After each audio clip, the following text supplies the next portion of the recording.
Baik, Assalamualaikum warahmatullahi wabarakatuh.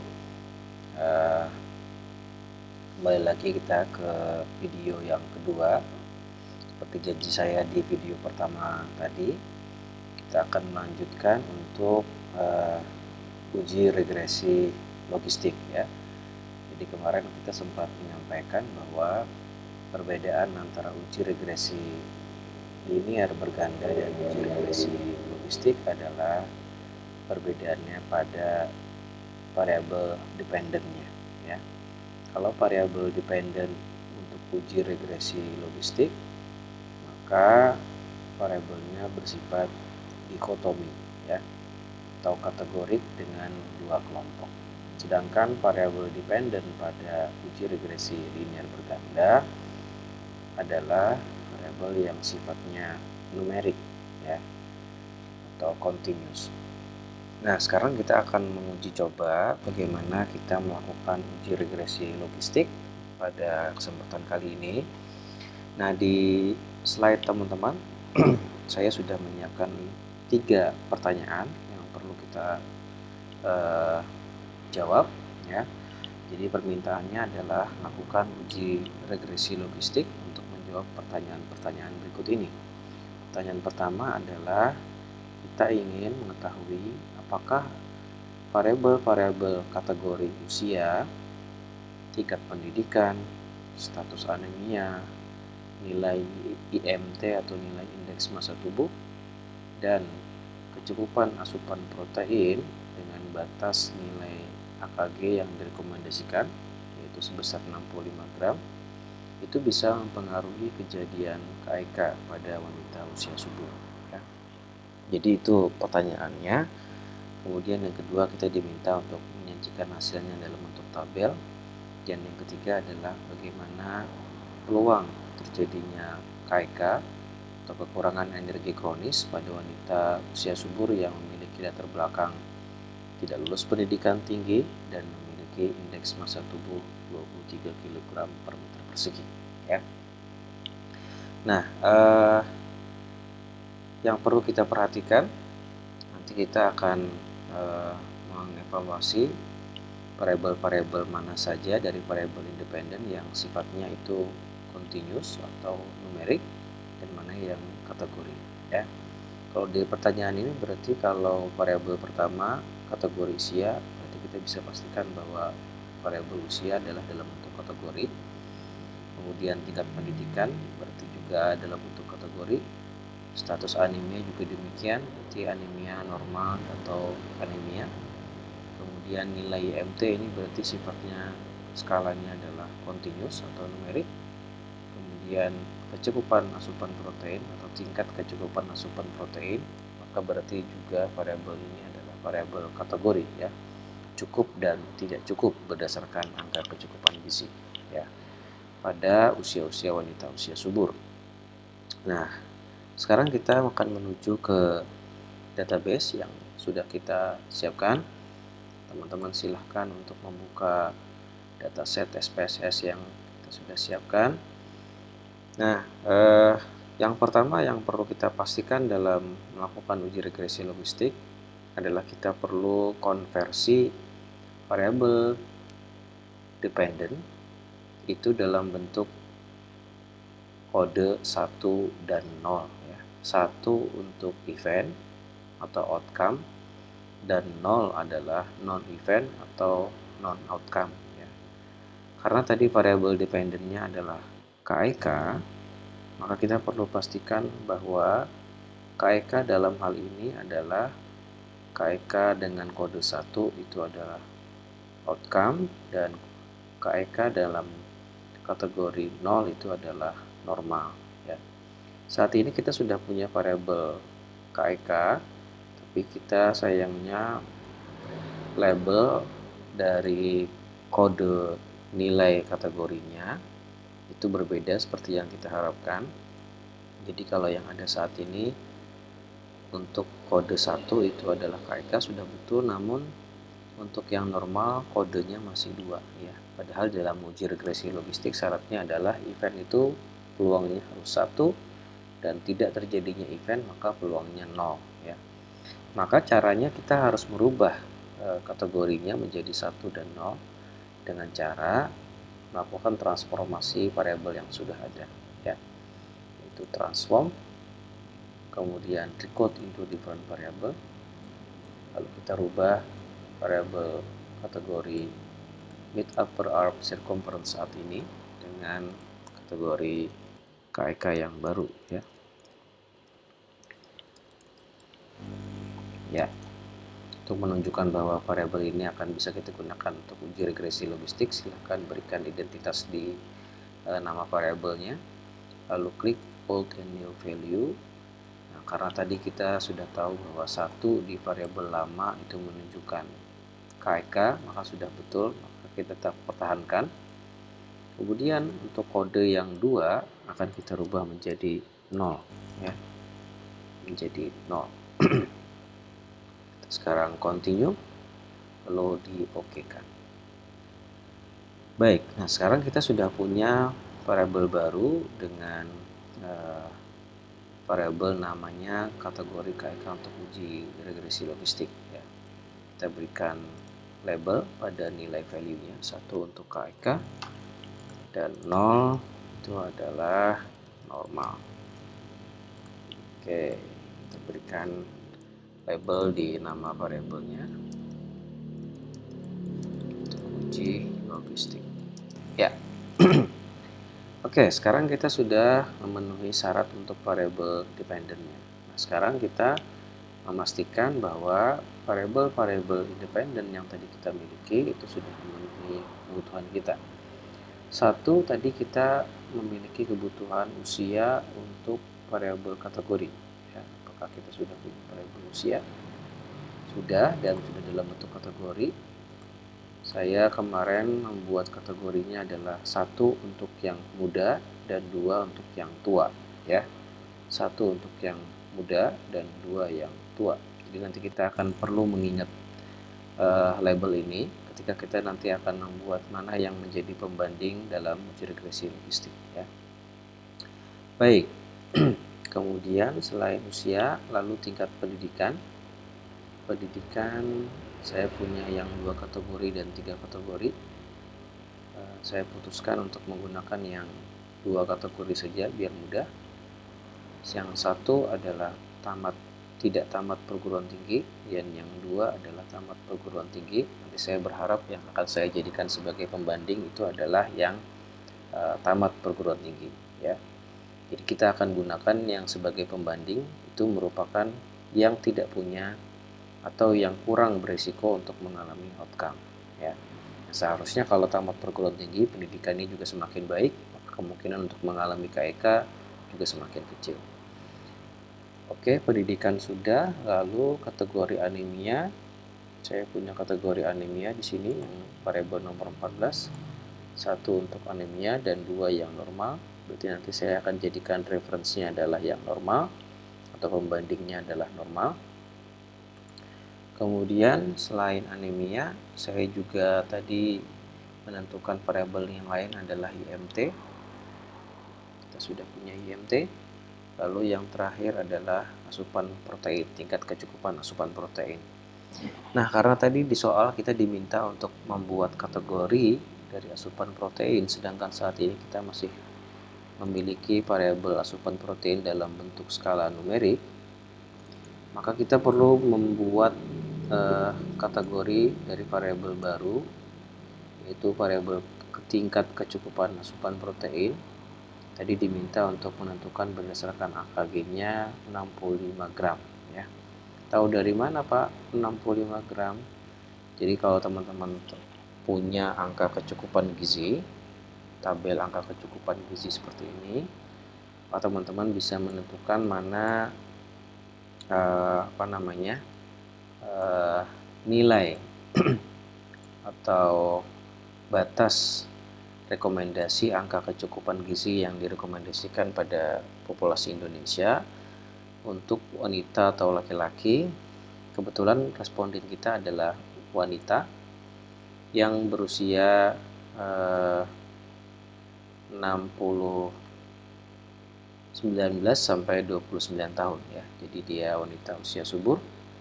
Untuk proteinnya adalah 60 gram ya, 60 gram. Nah, maka kita akan gunakan 60 gram sebagai cut off di sini ya, karena dia protein. Maka kita akan transform ya variabel protein dengan skala numerik menjadi variabel kategorik ya. Kita pilih transform, lalu kita pilih protein, kemudian kita pilih kategori protein logistik ya. Oke, kategori protein asupan. Oke, kemudian kita pilih pembagiannya. Karena tadi nilai protein itu ada satu angka di belakang koma, maka kita perlu pastikan bahwa kita sudah membuat kategori yang tepat. Berarti untuk kelompok yang pertama itu adalah yang tidak memenuhi AKG, berarti 59,9 akan saya kelompokkan menjadi kelompok yang pertama, dan yang 60 ke atas itu adalah kelompok yang sudah memenuhi AKG. Oke, kalau sudah kita okekan. Kemudian kita sudah saat ini memiliki variabel yang baru yang kedua, yaitu tingkat kecukupan asupan protein. AKG-nya tadi 60 gram ya.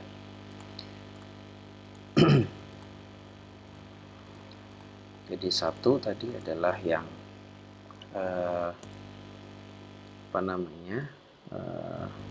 belum memenuhi AKG, dan yang dua adalah yang sudah memenuhi AKG. Baik, kalau begitu nanti saya akan membuat yang dua menjadi standar atau menjadi reference. Oke, kalau begitu kita sudah siap dengan variabel-variabel yang ada, maka kita bisa lanjutkan dengan analisis binary logistik. Klik analyze, regresi, binary logistik. Oke, kita pilih variabel KIK menjadi variabel dependent, KIK untuk logistik. Lalu kita pilih variabel-variabel independennya, variabel prediktornya, itu kategori usia, kemudian tingkat pendidikan, yang dua kategori, kemudian status anemia, oke, kemudian IMT, dan yang terakhir adalah kategori asupan tingkat kecukupan protein ya. Lalu kita pilih kategorikal. Nah, di sini kita akan perlu pastikan mana yang menjadi reference-nya, karena tadi saya sudah mengidentifikasi nilai yang dua atau nilai yang terakhir adalah yang akan saya gunakan sebagai pembanding. Maka saya pilih kelompok-kelompok variabel yang termasuk menjadi variabel kategori. Kita pindahkan, lalu kita pilih yang last, dan kita klik change ya. Oke, sekarang dia akan menjadi pembandingnya adalah kategori yang kedua atau kategori yang terakhir, continue. Lalu kita pilih yang metodenya backward LR ya. Oke, kita okekan. Yap. Sekarang kita sudah punya outcome-nya, maka output yang perlu kita baca pertama adalah case summary-nya. Jadi dari 111 responden ada 2 missing data yang tidak bisa kita ikutkan dalam analisis, sehingga yang tersisa hanya 109 responden. Lalu untuk memastikan variabel dependent kita sudah menggunakan kode yang tepat, maka kita perlu pastikan di sini apakah event atau outcome sudah menggunakan kode 1. Dalam hal ini sudah betul. Lalu yang berikutnya adalah kita ingin memastikan bahwa model prediksinya itu sudah baik. Nah, kalau teman-teman lihat di sini model summary ada Naegeli-Kerkel R-square ini menunjukkan bahwa mirip dengan adjusted R-square pada analisis uji regresi linear berganda pada logistik. Ini juga menunjukkan bahwa model persamaan ini itu bisa mampu memprediksi 75,6% status KEK, memprediksi peluang terjadinya KEK dengan model yang sudah dihasilkan dalam regresi logistik yang kita akan dapatkan setelah ini. Kemudian nilai Hausmer-nya juga cukup baik, mendekati 1. Kemudian nah, yang berikutnya adalah classification table, karena nilai akurasinya juga tadi di atas berdasarkan nilai R-square-nya 70-an sekian. Nilai akurasinya pun juga turut mendukung bahwa kita bisa memprediksi di sini kurang lebih keakurasian untuk memprediksi seseorang mengalami KEK atau tidak itu kurang lebih sekitar 90,8%, sehingga dikatakan bisa cukup baik dengan model yang ada. Lalu karena kita menggunakan metode backward LR, kita bisa melihat bagaimana perjalanan dari 5 variabel yang kita miliki sampai akhirnya dari step 1, step 2, dan step 4 tinggal tersisa 2 kategori yang menurut SPSS yang paling berkontribusi secara signifikan. Tapi apakah variabel tersebut betul-betul signifikan atau tidak? Maka kita cek dulu di model yang keempat, tinggal 2 variabel yang tersisa, yaitu tingkat pendidikan dan indeks massa tubuh. Namun dari 2 variabel ini, nilai p-value-nya yang menunjukkan kontribusi secara signifikan, secara statistik, itu hanya IMT, ya, dengan ditunjukkan nilai p-value yang kurang dari 5%, sedangkan tingkat pendidikan masuk dalam persamaan model tapi tidak berkontribusi secara signifikan, ya, secara statistik. Sehingga dengan kata lain kita sudah bisa menyimpulkan bahwa dari 5 variabel yang kita miliki tadi itu hanya indeks massa tubuh yang betul-betul berhubungan secara signifikan menjadi prediktor dalam status KEK pada seseorang wanita usia subur, ya. Dengan kata lain, IMT itu berhubungan secara signifikan setelah mempertimbangkan 4 variabel yang ada, ya. Oke, sekarang kita sudah bisa menjawab pertanyaan nomor 1 dari tugas yang kita miliki. Tadi pertanyaannya adalah apakah kategori usia, tingkat pendidikan, dan statusnya itu bisa mempengaruhi kejadian KEK?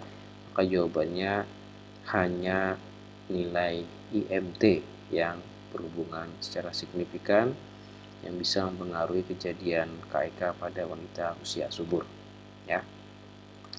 Kemudian yang kedua, kita diminta untuk menyajikan hasilnya dalam bentuk tabel.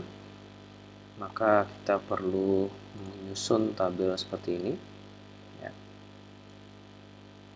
Oke, jadi kolom pertama adalah variabel, kolom kedua adalah beta, nilai standar error, nilai kekuatan prediksi, nilai p-value, nilai eksponen beta, dan confidence interval dari nilai eksponen betanya dari nilai terbawah sampai nilai teratas, ya. Oke, silakan nanti teman-teman lengkapi. Caranya dilihat dari koefisien yang kita miliki dari output SPSS ini. Ini nilai betanya, ini nilai standar errornya, ini nilai voltnya, dan seterusnya. Dan kita akan ambil yang model terakhir, yaitu model keempat, ya. Oke, kemudian sekarang kita juga sudah bisa menjawab pertanyaan di nomor 3. Bagaimana peluang terjadinya KEK pada seorang wanita usia subur yang latar belakangnya tidak lulus pendidikan tinggi dan memiliki IMT 23 kg per meter persegi. Jangan lupa teman-teman menggunakan formula ini, yaitu nilai Y itu akan bisa dihitung berdasarkan nilai beta 0, beta 1, dan seterusnya. Tapi untuk uji regresi logistik itu ditentukan berdasarkan nilai peluang, nilai peluang yang ada di dalam uji regresi logistik juga akan ditentukan berdasarkan nilai LAN ya, sehingga kita akan menggunakan nilai ya, nilai E. Jadi setelah kita dapatkan nilai Y nanti dengan menambahkan nilai konstanta beta 1 dan juga beta 2, karena tadi responden ini tidak lulus pendidikan tinggi, maka itu yang menjadi risk, sehingga kita berikan kode 1. Sebaliknya kalau dia lulus pendidikan tinggi, maka harusnya nanti pengalinya adalah 0 ya, karena dia digunakan sebagai pembanding. Kemudian beta 2-nya adalah nilai minus 1,457 dikalikan dengan nilai X2. X2-nya adalah nilai IMT, nilai IMT-nya adalah 23. Maka kalau ini di total akan mendapatkan nilai X. Nilai X ini kemudian dimasukkan ke dalam nilai peluang dengan cara menghitungnya adalah 1 dibagi 1 plus nilai E dipangkatkan dengan minus dari nilai X ya.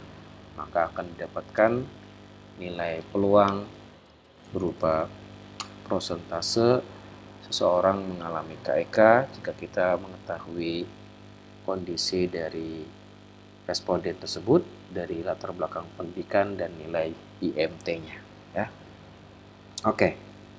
Jadi itu adalah hasil dari uji regresi logistik.